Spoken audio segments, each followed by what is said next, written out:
আসসালামু আলাইকুম রহমতুল্লাহ।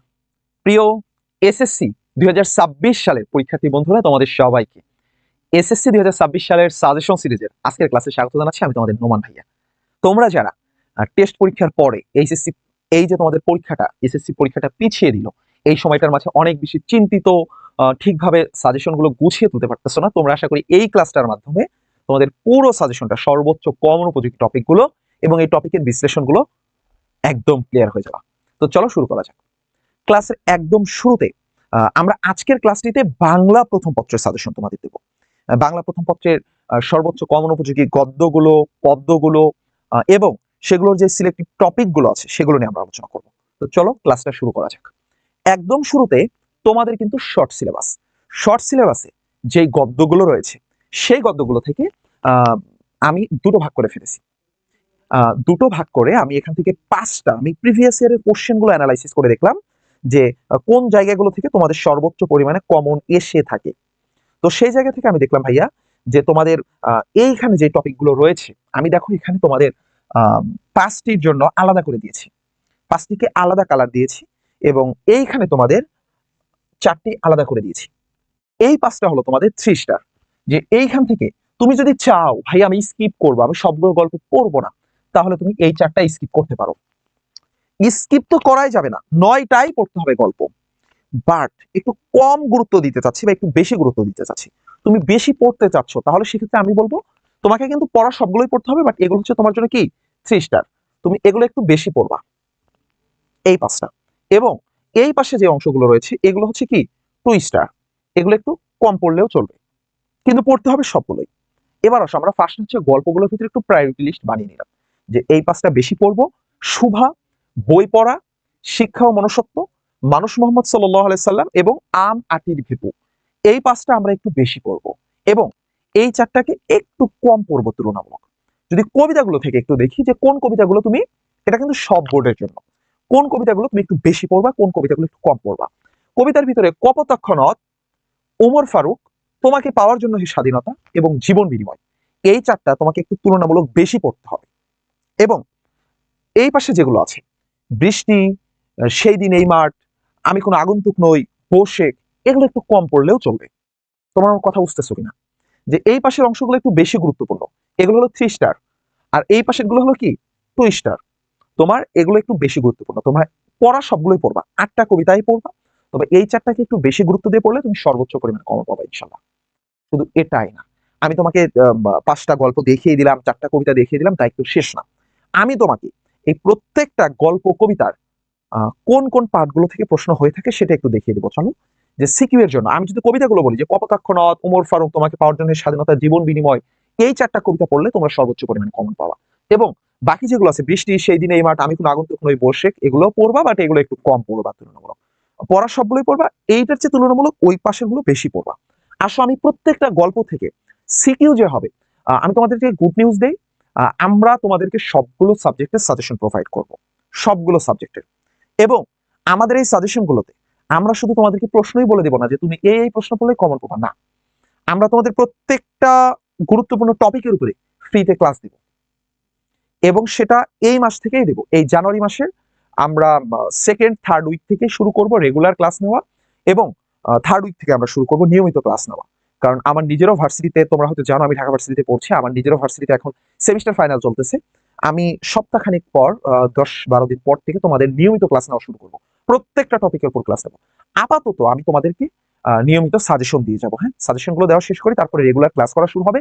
তোমরা যারা যারা আমাদের সাজেশন গুলো পেতে চাও, এই যে যেমন আমি এখানে দেখাচ্ছি যে প্রত্যুপকার গল্পটা, এটা তোমরা পড়বা, এই গল্পের ঘ নাম্বার অ্যান্সার করার জন্য কি করবা, গ এবং ঘ।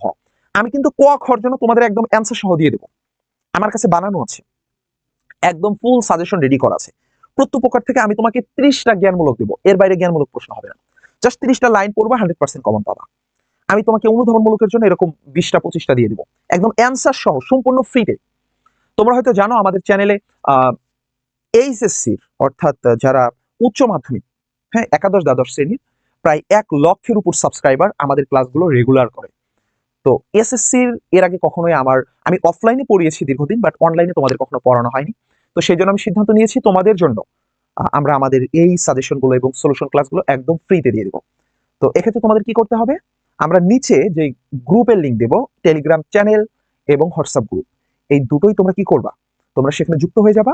আমাদের পেজে নিয়মিত তোমরা খেয়াল রাখবা যে আমরা নিয়মিত কি আপডেট দিচ্ছি সেগুলো একটু খেয়াল রাখবা, এবং চ্যানেলে তোমাদের জন্য রেগুলার ভিডিও আসবে ইনশাল্লাহ।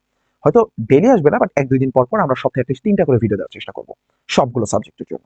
তো চলো আমি একটু দেখিয়ে দিই যে প্রত্যেকটা গল্পের ঘয়ের জন্য কোনগুলো গুরুত্বপূর্ণ। এই সবগুলো অ্যান্সার কিন্তু আমরা দিয়ে দেবো। প্রত্যেকটা গল্পের জ্ঞানমূলক, অনুধাবনমূলক 20টা করে আমি তোমাদের সলিউশন দিয়ে দেবো একদম ফ্রিতে। জাস্ট আমাদের গ্রুপে এবং আমাদের চ্যানেল, আমাদের পেজে কানেক্টেড থাকতেই হবে। আমাদের পেজের নামও সহায়ক, আমাদের চ্যানেলের নামও সহায়ক বাই নোমান স্যার, এবং আমাদের বাকি গ্রুপগুলোর লিঙ্ক আমরা নিচে দিয়ে দেবো, তোমরা অ্যাড থাকবা। এরপরে আসো প্রত্যপ্রকার গল্প দিয়ে শুরু করছি। প্রত্যপ্রকার থেকে তোমাদের কি কি ধরনের গ এবং ঘতে প্রশ্ন হতে পারে যদি দেখো, এখানে আমি 4টা টাইপ দিয়েছি। যে উপকারী ব্যক্তির প্রতি, এখানে প্রতি বানানটা একটু ভুল হয়েছে, আমার টাইপিং মিস্টেক হয়েছে।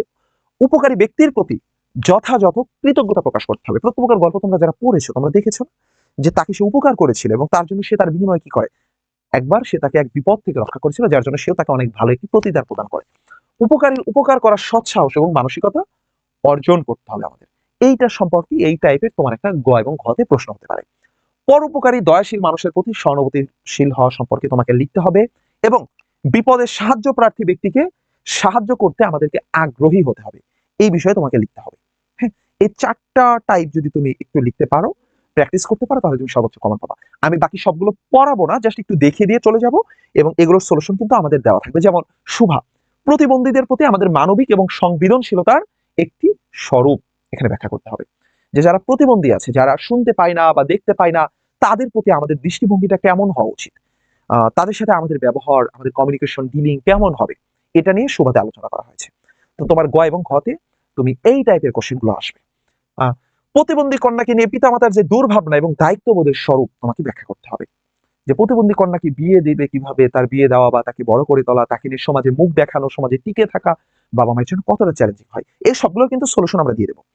প্রতিবন্ধীদের জীবন সংগ্রাম এবং সাফল্য, যে একটা প্রতিবন্ধী মেয়ে, তার দুটোই বন্ধু, সর্বশী এবং পাঙ্গুলি, এবং সে হচ্ছে প্রতাপের জন্য পান বানিয়ে নিয়ে যায়, যে ছিপ ফেলে মাছ ধরতো, মনে আছে? তো এই যে তার জীবনের ঘাত প্রতিঘাতে কি কি ঘটতে পারে, তার যে মনোজগৎ, তার মনোজগতে তার দুটো বন্ধু আছে যারা কথা বলতে পারে না, অবলা, গোয়াল ঘরে থাকে। তো তারপরে সে প্রতাপকে নিয়ে কি কি ভাবে, এগুলো নিয়ে আর কি আলোচনা করা হয়েছে। তো এগুলো একটু আমাদের জানতে হবে। বই পড়া সম্পর্কে কোন বিষয়গুলো দেখতে হবে আমি এখানে দিয়েছি, তোমরা নিজেরা একটু এখান থেকে দেখে নিবা। আমি আর এখানে পড়ে পড়ে ভিডিওটাকে লং করতেছি না, জাস্ট তোমরা নিজেরা দেখে নাও যে বই পড়া সম্পর্কে আমাদের এই টাইপের প্রশ্নগুলো গ এবং ঘতে আসতে পারে। মানে তোমরা যদি এগুলো প্র্যাকটিস করো, যে সামাজিক জীবনে লাইব্রেরির কি গুরুত্ব, লাইব্রেরি করার মাধ্যমে অন্যদের বই পড়ায় উৎসাহিত করার মাধ্যমে তাদের ভিতরে জীবন বোধের আহ, যে জীবন বোধের যে উন্মেষ ঘটবে, এবং মানুষ যে সচেতন হবে, বই পড়ার মাধ্যমে মানুষ সমৃদ্ধ হবে, এইটাই আমাদের কি বই পড়া প্রবন্ধের কাজ। তো বই পড়ার আনন্দ, প্রয়োজনীয়তা, সামাজিক জীবনে লাইব্রেরির গুরুত্ব, স্বশিক্ষায় শিক্ষিত হওয়ার যেই আহ গুরুত্ব, এটা পুরুত্ব না, এটা হবে গুরুত্ব, যে আমাদের স্বশিক্ষায় শিক্ষিত হওয়া উচিত। হ্যাঁ, আহ শিক্ষিত মাত্রই স্বশিক্ষিত, হ্যাঁ, সুশিক্ষিত লোক মাত্রই স্বশিক্ষিত, এইটা কিন্তু লেখক বলেছেন।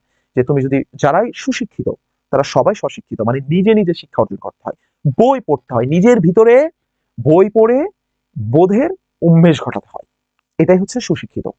তো এই জিনিসগুলো একটু আমাদের দেখতে হবে। জ্ঞান অর্জনের জন্য বই পড়া, প্রকৃত জ্ঞান অর্জন এবং জীবন গঠনে বই পড়ার যে গুরুত্ব, সেটা আমাদের একটু দেখতে হবে। তো এইভাবে তোমরা বই পড়াটা থেকে দেখতে পারো। আমাটির ভিপু সম্পর্কে বলা আছে, আমাটির ভিপুতে এই যে ভাই বোনের যে গভীর সম্পর্ক, এই গভীর সম্পর্কের স্বরূপ এখানে দেওয়া আছে।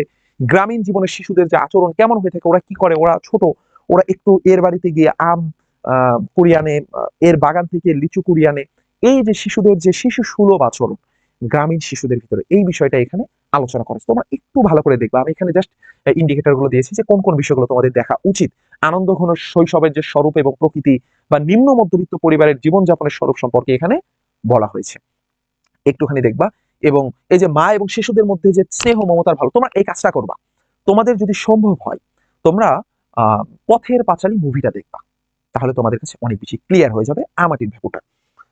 এরপরে মানুষ মোহাম্মদ সাল্লাহ সাল্লামটা তোমরা এখান থেকে দেখতে পারো, যে মোহাম্মদ সাল্লাহ আলি সাল্লামের মানবীয় যে গুণাবলী, বা মহানবী সাল্লাহ আলি সাল্লামের প্রতি বিধর্মীদের যে নিষ্ঠুরতা ছিল, এই নিষ্ঠুরতার ভিতরেও তিনি কতটা কোমল ছিল, কতটা নরম হৃদয় ছিল, এবং তার যে জীবন আদর্শ, এগুলো একটু তোমাদের ভালো করে দেখতে হবে, বা তার চারিত্রিক যে বৈশিষ্ট্য আছে এগুলো একটু দেখে নিলে হবে। নিম গাছটা হচ্ছে সবচেয়ে গুরুত্বপূর্ণ। আমি তোমাদের বলবো, যারা সবকিছু স্কিপ করতে চাও, শুভা, প্রত্যুপকার, নিম গাছ, মানুষ মোহাম্মদ সাল্লাল্লাহু আলাইহি ওয়াসাল্লাম, এগুলো কখনো মিস করিও না, এগুলো একটু ভালো করে দেখবা।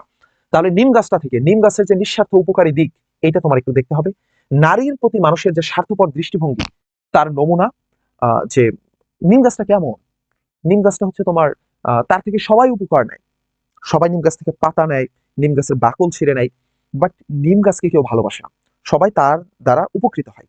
নারীকে দ্বারা যেভাবে একটা পরিবারের সবাই উপকৃত হয়, বাট সেই নারীটাকে সেইভাবে সম্মান দেওয়া বা সেইভাবে ট্রিট করা হয় না, নিম গাছের সাথে এমন কিছু ঘটেছে। তো নিম গাছটা কিন্তু নিম গাছ না, নিম গাছটা হচ্ছে বাড়ির ওই বউটার কথা বলেছে, তাই না?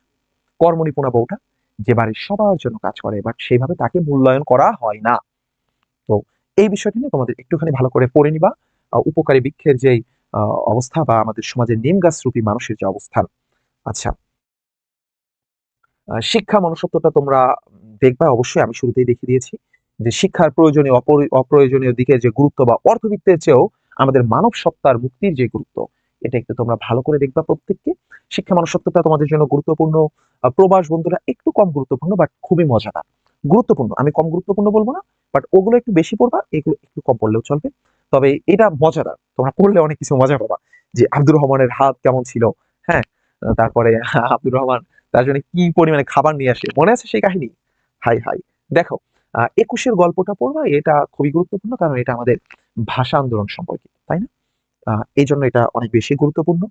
কপোতাক্ষ নদ, এই কবিতাটা হচ্ছে তোমাদের মানে স্বদেশের প্রতি যে প্রেম বা যে স্মৃতিকাতরতা, এই জিনিসটা এখানে অনেক বেশি ফুটিয়ে তোলা হয়েছে। এইটা তোমরা দেখবা। এরপরে জীবন বিনিময়টা, সন্তানের প্রতি পিতার যে কি পরিমাণে ভালোবাসার টান এবং নিজের জীবনকে উৎসর্গ করে দিল সন্তানের জন্য। তো এই পিতার প্রতি এই শ্রদ্ধাবোধ বা পিতা এবং সন্তানের ভিতরে যেই ভালোবাসার টান, পিতৃত্বের টান, সেটা নিয়ে আমাদের একটুখানি আহ পড়তে হবে বা এগুলো নিয়ে আমাদের লিখতে হবে। মোগল সম্রাট বাবরের যে মহত্ব ছিল, এই মহত্বটা এখানে একটা বফলা হবে এবং এটা ত হবে। এই মহত্ব সম্পর্কে তোমার প্রশ্ন আসতে পারে, বা অন্যর জীবন উৎসর্গ করার যে মহত্ব, নিজের জীবনের শ্রেষ্ঠত্ব উপলব্ধি করা এবং পিতৃস্নেহের গভীরতা সম্পর্কে এখানে আলোচনা করা হয়েছে। তো এটা একটু তোমরা দেখবা। ওমর ফারুকটা দেখবা তোমরা। ওমর ফারুক রাদিয়াল্লাহু তাআলার যে চারিত্রিক বৈশিষ্ট্য, হযরত ওমর ফারুকের মানবিকতা, সাম্যবাদী মনোভাব সম্পর্কে বলা হয়েছে। ওমর ফারুকের ন্যায় বিচার এবং বিশাল সাম্রাজ্যের শাসক হওয়ার পরেও সে যাচ্ছে এক জায়গায়, জেরুজালেমে, সে নিজে কিছুক্ষণ উঠ থেকে নেমে তার যে ভৃত্য ছিল তাকে উটের উপর বসিয়ে দিয়েছে। আবার কিছুক্ষণ ভৃত্য উঠ থেকে নেমেছে, সে নিজে উঠেছে। তার গোলামের সাথে তার ব্যবহারটা কেমন দেখেছো? তো এই যে তার উদারতা বা তার চারিত্রিক যে কোমলতা, এইটা কিন্তু আমাদের জন্য অনেক বড় একটা শিক্ষা। তো ওমর ফারুক কবিতাটা দেখবা, সেই দিন এই মাঠটা দেখবা, বৃষ্টি দেখবা, এখানে প্রকৃতির সাথে আমাদের কিছু সম্পর্কের বিষয় তুলে ধরা হয়েছে। আমি কোনো আগন্তুক নয়, এটাও সেই কপোতাক্ষ নদের মতোই। এখানে স্মৃতিকাতরতা, দেশপ্রেম বা জন্মভূমির প্রতি ভালোবাসা, সেটাই তুলে ধরা হয়েছে। তোমাকে পাওয়ার জন্য এই স্বাধীনতাতে। এবং তারপরে আছে বোশেখ। তো তোমাকে পাওয়ার জন্য এই স্বাধীনতাতেও আমাদের পাকিস্তানি হানাদার বাহিনীর সাথে আমাদের যে মহান মুক্তিযুদ্ধ ছিল এবং সেখানে আমাদের যেই ত্যাগ ছিল, বা স্বাধীনতা যুদ্ধের যেই একটি স্বরূপ এখানে সুন্দর করে তুলে ধরা হয়েছে, আমাদের আত্মত্যাগের বলিয়ান হওয়ার কাহিনী।